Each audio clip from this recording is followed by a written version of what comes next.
interesting that the shift from traditional machine learning to LLMs, in reality, I don't think it's a shift. There's this sort of new tool, this new layer that at times is useful to add on top of some of the traditional machine learning. So this headline LLM feature that we shipped at Amplitude, which is you type in a question and we'll give you an analysis that answers your question.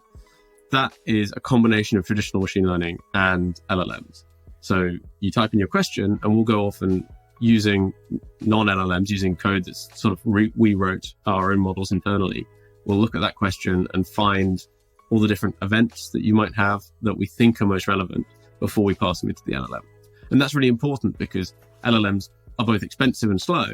but another failure mode of them is if you give them too much context, if you give them too much data as you're asking a question in their prompt, they get, well, the more data you give them in the prompt, the sort of less well they perform, and the more confused they get, and the more likely they are to hallucinate.